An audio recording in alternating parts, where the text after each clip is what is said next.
Mohammed father speaks out. Such a criminal thing, you know. I don't want to go into the reasons for you guys being here. None of those vehicles were passed through all the system. This man didn't thief the vehicle off the wall.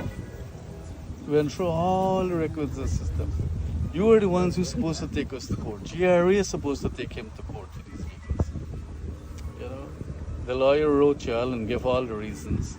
You did not even respond to those reasons, but you sent a next letter and say that you must bring in the vehicles in 7 days.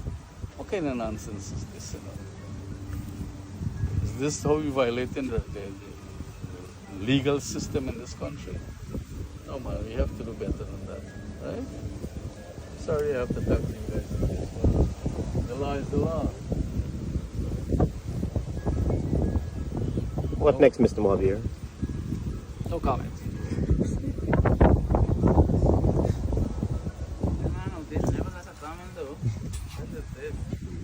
You guys said it was stay silent. What a job. Y'all hiring? I'm making a comment today though.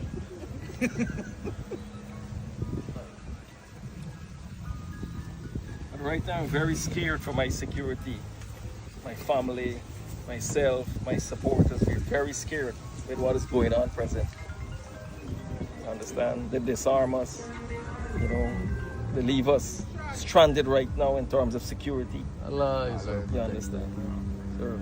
Allah is the protector, you know. I mean, I don't walk with guns and so on, you know. You understand?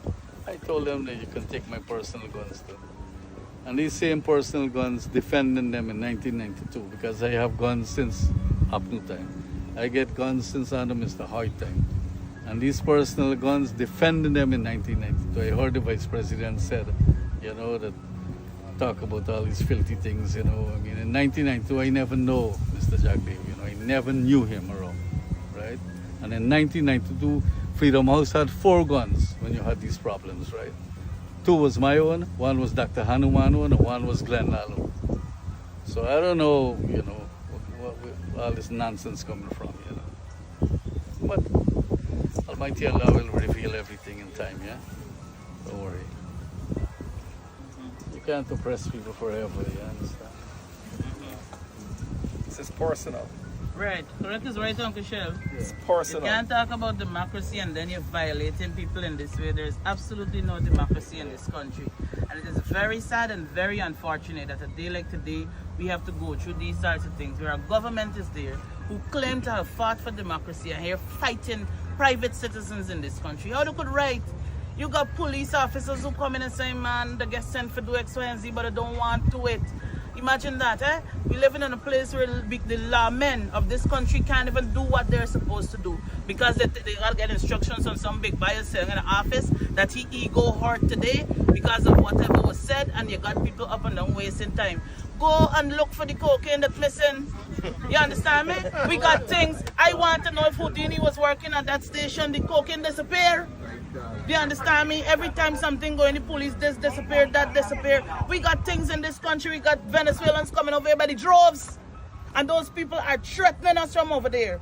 And as a country, we putting things in place to deal with these sorts of things. We fighting down Mohammed. Listen, Uncle Shell, I'm going to need to have a talk with you, your son, because I want to figure out how y'all get them cars off for this wharf without paying, because I want to bring in a vehicle. You understand me? Because and there's nobody in this place who could bring a vehicle into this country and get it off of that wharf without paying the full duties on them vehicles. It is ridiculous. And let us say by some whimsical thing it happens, 4 years later is when y'all discover, look, y'all need to go and investigate GRA. I never lie.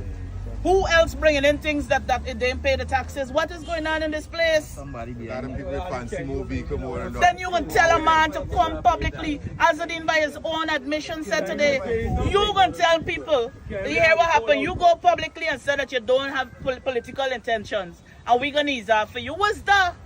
You're a bully? You want to bully people in this country? Barrack Jack Dior or Irfan and on them money own this place? The people got the power. People vote for you to be there, or however you end up in there. however you end up in there. You understand me? But at the end of the day, You have to respect the people, and you have to respect the voice of the people. You know, people complain about police officers being disrespected and how people treating police on the road. The government disrespecting the police. You can send these people here to be a place to violate them and for no good reason. And then you got your minions them on Facebook talking foolishness. You know, if Azadine was in power and had done this to the government, the very same people would have cried victimization and wrongdoing.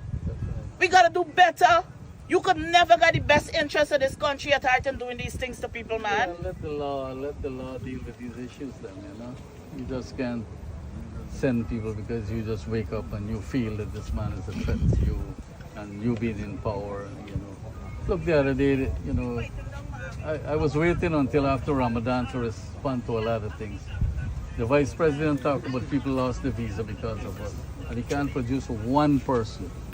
He spoke about this religious man, you know, this so-called religious man that lost his visa. The religious man lost his visas because of his perverted mentality. And the whole country know him as a pervert, you understand? Facts. This whole country know him as a pervert. He sat at Kennedy Airport with his wife. My nephew was sitting right next to him, right? You watch up and you see a room marked pump room, so he find it funny. So he took a picture of the room. Same time, 3 FBI agent was passing in front of the room, captured him in them pictures, sent it to Guyana to one his little boy that he joke around with. The boy forward back the picture to my nephew, not even knowing that my nephew was sitting at Kennedy Airport. You understand? The feds come up. Who is X, Y, and Z? He say, I am, sir. Pull you in a corner, ask you a couple of questions, ask for his phone. From the moment they go in the phone, they saw the picture, right? They saw the picture. So what is this? How come you take out agents? What is this really? He said, sir, it's not me. It's the man who was sitting next to me. He's an imam in Guyana. And he has a mosque, you know. He said, come, let's go. By then, he was already in the plane. Bring him out. And that's how he lost his visa. But Jack Davis said, Mohammed's back, he lost his visa, right? The other issue he talk about is some entertainer. Now, Azraddin helped this entertainer. Anybody, hundreds of thousands of people go into secondary every day in this world, in the U.S. Pull him into secondary, look at his phone, ask him if he know him. He said, yes, I know Azraddin, but the man is a resident of the country, you know what I mean? They ask you a couple of questions and he gone. He speak about a purchaser. Now this purchase for everybody, you know, all the big people around, you know, that's his job, right? This purchaser is an American citizen, right? My nephew also is an American citizen, right? The purchaser for everybody. They did question the purchase about all these people and so on. But he stopped short to say how the minister's son lost his visa, because in the purchase of phone, there were lots of information as it relates to monetary transaction. Hundreds of thousands of US And he dollars. says, yes, you know, you understand. The vice president stopped short to talk about these 4 persons that closely connected with them, 2 Chinese citizens and two contractors who lost their visa. They don't have nothing to do with the Mohammeds. They have absolutely nothing to do with them. I don't know. I know them by seeing them around, right? You know, one of them used to do a little business with me, and that's about it. You know, so they're peddling a lot of lies, trying to make it look like if you is this bad man. Listen, if I was a bad man, all these people would not have been here. We didn't invite them to be here, but they heard that something going on. One person heard that something going on, and so people came here, stand in solidarity with us. You know. You understand? You know, this is what's going on. You know, bring the people. I'm standing here with all you guys. I'm sure that some of you have visas. So because I'm standing here with you, take a picture of the media carriage, you're gonna lose your visa. Bullshit, man. You know. I have a visa.